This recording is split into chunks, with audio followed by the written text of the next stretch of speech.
Hello friends, नमस्कार, good evening, शुभ संध्या। एक बार फिर से आप सभी का हार्दिक स्वागत है, हार्दिक अभिनंदन है। 10 का दम एक महत्वपूर्ण श्रृंखला है और इस श्रृंखला के अंतर्गत पिछले 10 साल में जितने भी वनडे एग्जाम हुए हैं, जितने भी एक दिवसीय परीक्षाएं हुई हैं और उन परीक्षाओं में स्पेशली जीएस से जो भी प्रश्न आपके पूछे गए हैं 10-10 करके इनका मैं कलेक्शन लेके आता हूँ। आज का भी एक महत्वपूर्ण वीडियो होगा। आगे बढ़ने से पहले अगर आप चैनल में पहली बार आए हैं, चैनल को सब्सक्राइब करके बेल आइकन को प्रेस कर दीजिएगा, क्योंकि ऐसे ही हेल्पफुल कंटेंट मैं आपको प्रोवाइड करता रहता हूँ। आइए शुभारंभ करते हैं आज की इस क्लास का। एक चीज मैं आपको और बता दूं कि ये जितने भी प्रश्न हैं, हालांकि थंबनेल में आपने देखा होगा कि लेखपाल विशेष आपका है। लेखपाल की परीक्षा में तो आएंगे ही आएंगे, साथ ही साथ लेखपाल के समकक्ष जितनी भी परीक्षाएं आपकी हैं, चाहे उत्तर प्रदेश पुलिस कांस्टेबल परीक्षा हो, चाहे यूपी एसआई परीक्षा हो, यूपी टेट हो, सुपर टेट हो, लगभग हर जगह जो है ये प्रश्न आपको मिलते हैं। तो आपको करना केवल इतना है, इसको आप डेली क्लास को ज्वाइन करिए। जो प्रश्न आपको आते हैं उनका कमेंट सेक्शन में उनका आप उत्तर दीजिएगा। आगे भी जितने प्रश्न बन सकते हैं उनका आप उत्तर दीजिएगा। अगर मान लीजिए इनकेस वो नहीं भी आते हैं तो आपको करना क्या है, एक प्रॉपर एक नोट्स लीजिएगा, एक बढ़िया नोट्स लीजिएगा और जितने भी प्रश्न आपको नहीं आ रहे हैं उनका क्या करिए, कलेक्शन कीजिएगा। अंतिम समय में जब आप कोई भी एग्जाम देने जाते हैं 10 से 15 दिन पहले इनका आप रिवीजन करिएगा, सुपर फास्ट रिवीजन करिएगा। आप पाएंगे कि निश्चित रूप से जो है ये प्रश्न आपके लिए लाभदायक है। मैक्सिमम क्वेश्चन आपको यहाँ से मिल जाएंगे, है ना। आइए शुभारंभ करते हैं आज की इस क्लास का। सबसे पहले अगर देखा जाए तो यहाँ पे आपको दिया गया है कि पूछा गया है कि भारतीय संविधान का कौन सा ऐसा अनुच्छेद है, भारतीय संविधान के उस अनुच्छेद का नाम बताइए, उस अनुच्छेद को बताइए जिसमें 6 से 14 वर्ष के बालकों की किसी ऐसे कार्यस्थल पर नियुक्ति का निषेध किया गया है जहां पर उनके जान को जाने का जोखिम हो। पूछा गया है क्या, एक बार फिर देखते हैं। भारतीय संविधान का एक ऐसा अनुच्छेद जिसमें 6 से 14 वर्ष के बालकों की किसी जोखिमपूर्ण कार्य स्थल पर नियुक्ति का निषेध, कौन सा ऐसा अनुच्छेद है जो किसी जोखिमपूर्ण कार्य स्थल पर नियुक्ति का निषेध करता है। आपने भारतीय संविधान प्रॉपरली पढ़ा है, मौलिक अधिकार आपने पढ़ा है, 6 मौलिक अधिकारों का उल्लेख है और उसमें से एक अधिकार आपका आता है शोषण के विरुद्ध अधिकार, है ना।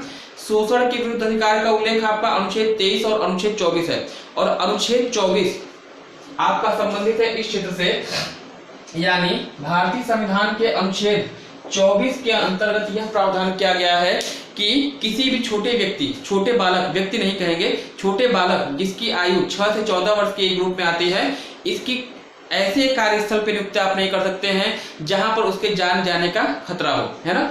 शोषण के विरुद्ध अधिकार, दो चीजें आपको ध्यान रखने में, अनुच्छेद 23 भी आपसे पूछा आता है, अनुच्छेद 24 भी आपसे पूछा आता है। 24 में तो हमने ये बता दिया कार्यस्थल पर नियुक्ति का निषेध किया गया, और वहीं अगर 23 की अगर बात करिएगा तो मानव के दुर्व्यापार और साथ ही साथ बलात्श्रम का निषेध किया गया है। तो अनुच्छेद 23 जिसमें कि जबरदस्ती किसी से आप बेगारी नहीं करवा सकते हैं, और अनुच्छेद 24 जो कि विशेषकर बच्चों से संबंधित है, ऐसे कार्यस्थल पर इनकी नियुक्ति आप नहीं कर सकते हैं जहां पर इनकी जान का खतरा हो, है ना। पहला प्रश्न आपको क्लियर हो गया होगा। चलिए अगला प्रश्न आपसे यहाँ पे पूछा गया है कि पिट्स ऑफ इंडिया एक्ट एक इंपॉर्टेंट एक्ट होगा। भारतीय संवैधानिक सुधारों के अंतर्गत एक महत्वपूर्ण अधिनियम कब पारित किया गया था, ये आपसे पूछा गया है। ऐसे एक्ट आपसे हमेशा पूछे जाते रहते हैं, चाहे रेगुलेटिंग एक्ट हो, चाहे पिट्स ऑफ इंडिया एक्ट हो, और इनके पारित होने के बाद क्या भारतीय समाज में परिवर्तन हुए थे, वो भी आपसे पूछे जाते हैं। फिलहाल यहाँ पे जो प्रश्न आपसे पूछा गया है कि पिट्स ऑफ इंडिया एक्ट किस वर्ष पारित हुआ था, बता दीजिएगा। 1784 ईस्वी में, जबकि वारेन हेस्टिंग जो है आपके यहाँ गवर्नर थे, है ना। तो पिट्स ऑफ इंडिया एक्ट आपको ध्यान देना होगा, कब, 1784 में। इसी तरह से एक एक्ट आपसे पूछा आता है रेगुलेटिंग एक्ट, या इसी को हिंदी में कहते हैं नियामक अधिनियम, है ना। रेगुलेटिंग एक्ट आपका 1773 ईस्वी में आया था, और इस एक्ट के बाद 1774 ईस्वी में कलकत्ता में भारत के सुप्रीम कोर्ट की स्थापना की जाती है। आपको यह बात भी ध्यान देने वाली होगी, है ना। चलिए इसके बाद जो नेक्स्ट प्रश्न आपसे पूछा गया है, किस अधिनियम के द्वारा भारत में प्रांतों में द्वैध शासन की व्यवस्था को लागू किया गया है। बहुत ही इंपॉर्टेंट क्वेश्चन है, मोस्ट इंपॉर्टेंट लेके चलिएगा इस प्रश्न को। लगभग हर एग्जाम में, चाहे आप लोक सेवा आयोग का पेपर देते हो, चाहे आपका पीसीएस हो, चाहे लोअर पीसीएस हो, चाहे आपका समीक्षा अधिकारी हो, सहायक समीक्षा अधिकारी हो, या फिर आपका यहाँ तक कि स्टेट और सुपर टेट में भी ये प्रश्न आपका आ चुका है, टीजीटी पीजीटी में भी आ चुका है कि किस अधिनियम के द्वारा भारत में प्रांतों में द्वैध शासन की व्यवस्था आरंभ की गई थी। भारत शासन अधिनियम 1919 आपका यहाँ पे उत्तर होने जा रहा है ना।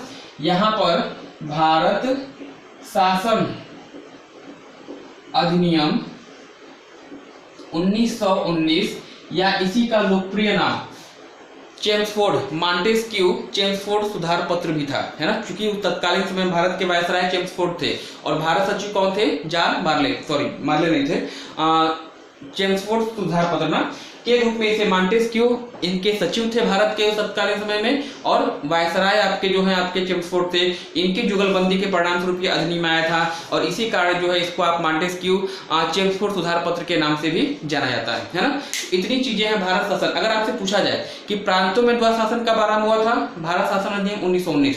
और अगर आपसे पूछा जाए केंद्र में द्वैध शासन कब आरंभ हुआ था, उत्तर बता दीजिएगा भारत शासन अधिनियम 1935, है ना। सब चीजें फैक्टेबल हैं, सब चीजें एग्जाम में आई हुई हैं, इनकी संभावना आपकी हमेशा बनी रहती है एग्जाम में, है ना। चलिए अगला प्रश्न आपसे पूछा गया है, निम्न में से कौन सा देश ऐसा है जो उत्तर प्रदेश के साथ अपनी सीमा को साझा करता है? एक इंपॉर्टेंट फैक्ट होगा, इंपॉर्टेंट क्वेश्चन होगा आप लोग के लिए। कौन सा देश ऐसा है या किस देश के साथ भारत की जो सीमा है वह स्पर्श करती है, भारत की नहीं सॉरी, उत्तर प्रदेश राज्य की सीमा किस देश के साथ स्पर्श करती है? 7 पड़ोसी देश भारत को स्पर्श करते हैं, 15,200 किलोमीटर लंबाई है और उत्तर प्रदेश के साथ स्पर्श करने वाला एकमात्र अगर देश आपसे पूछा जाए बता दीजिएगा नेपाल, है ना। नेपाल जो है एक ऐसा देश है जो उत्तर प्रदेश के 7 जिलों को स्पर्श करता है, पीलीभीत, लखीमपुर, बहराइच, श्रावस्ती, सिद्धार्थनगर, बलरामपुर और महाराजगंज, है ना। 7 जिले स्पर्श करते हैं नेपाल के साथ। तो एकमात्र ऐसा देश जो यूपी के बॉर्डर को स्पर्श करता है, उत्तर आपका क्या हो जाएगा? नेपाल हो जाएगा।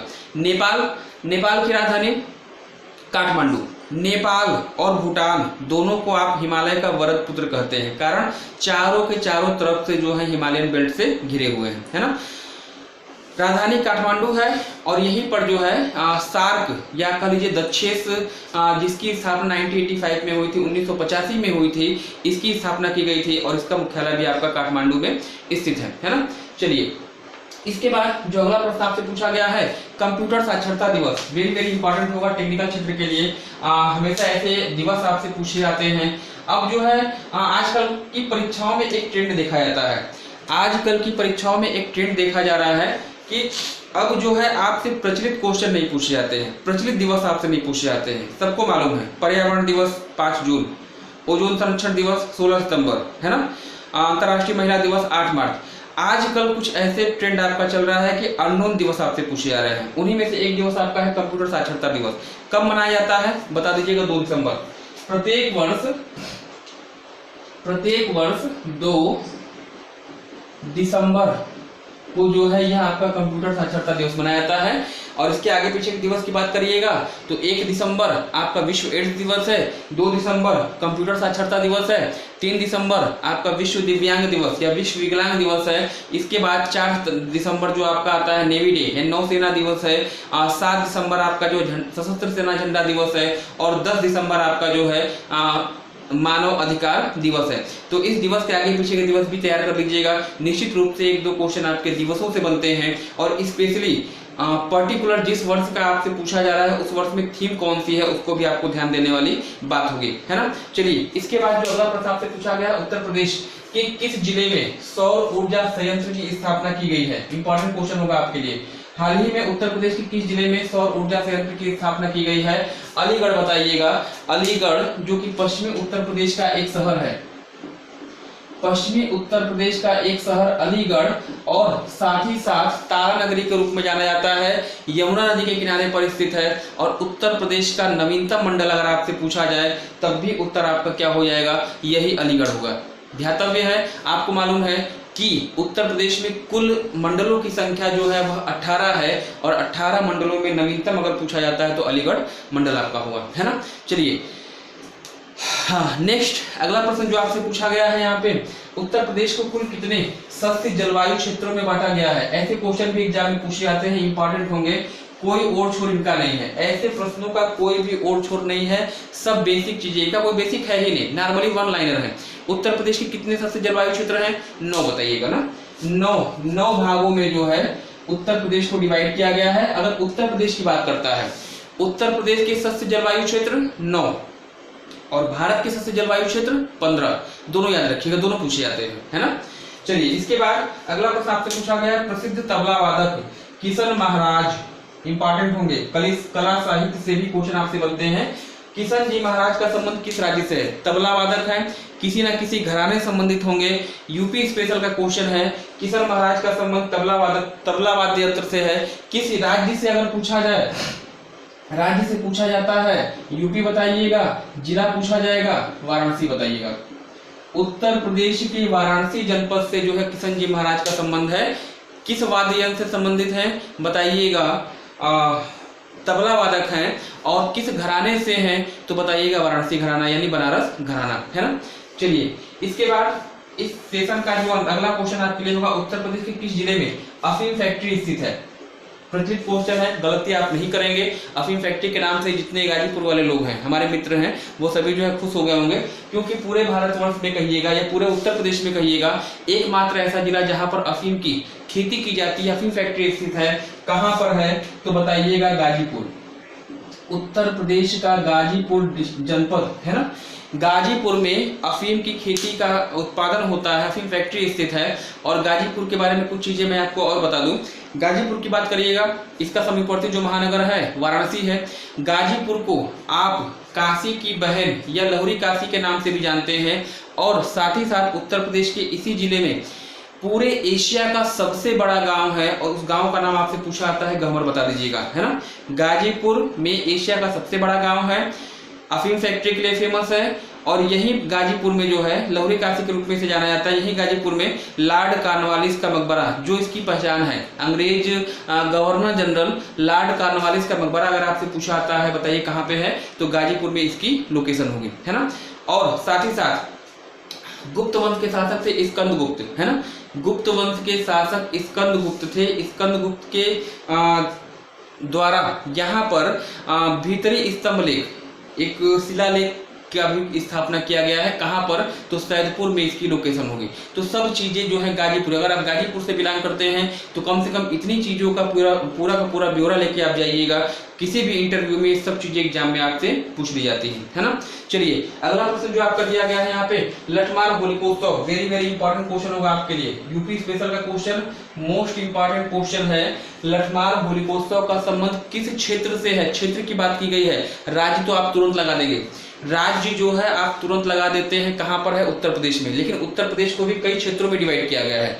पूर्वांचल है, अवध है, बुंदेलखंड है, रुहेलखंड है, ब्रजभूमि क्षेत्र है ना। 5 भागों में उत्तर प्रदेश को डिवाइड किया गया है।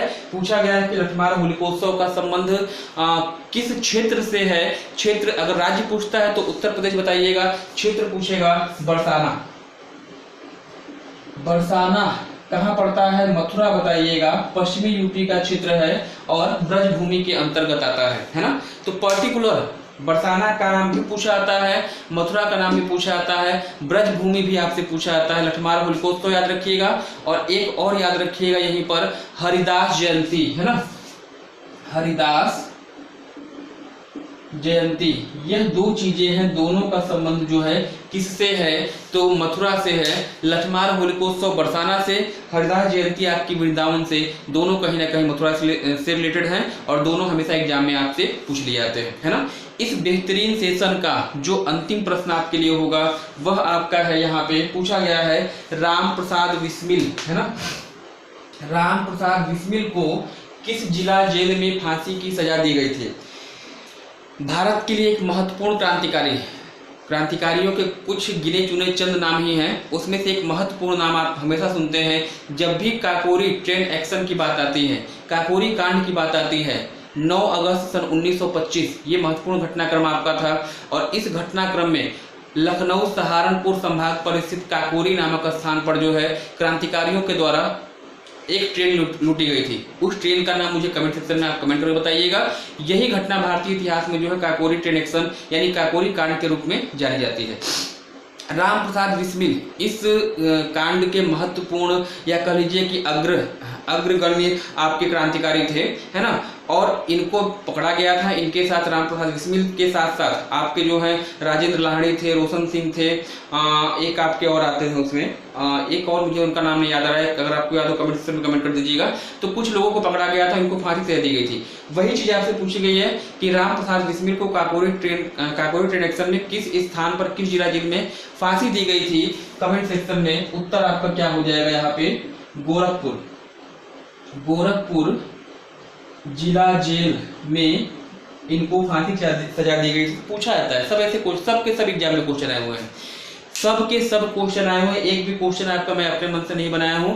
अगर आप इनका कलेक्शन तैयार करते हैं तो निश्चित रूप से जो है आप जीएस में पहले की अपेक्षा आपकी परफॉर्मेंस क्या हो जाएगी, बहुत ही तगड़ी हो जाएगी।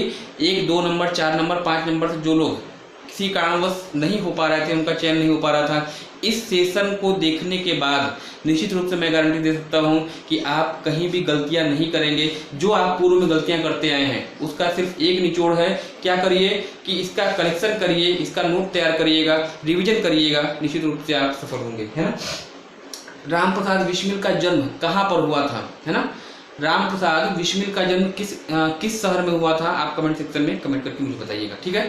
तो ये रहा एक छोटा सा वीडियो जिसके अंतर्गत आने वाली जितनी भी एक दिवसीय परीक्षाएं हैं इनका मैंने जो है यहाँ पोस्टमार्टम किया है। आज के लिए फिलहाल इतना ही। Thanks for joining me. Good night, शुभ रात्रि, हैव ए नाइस डे।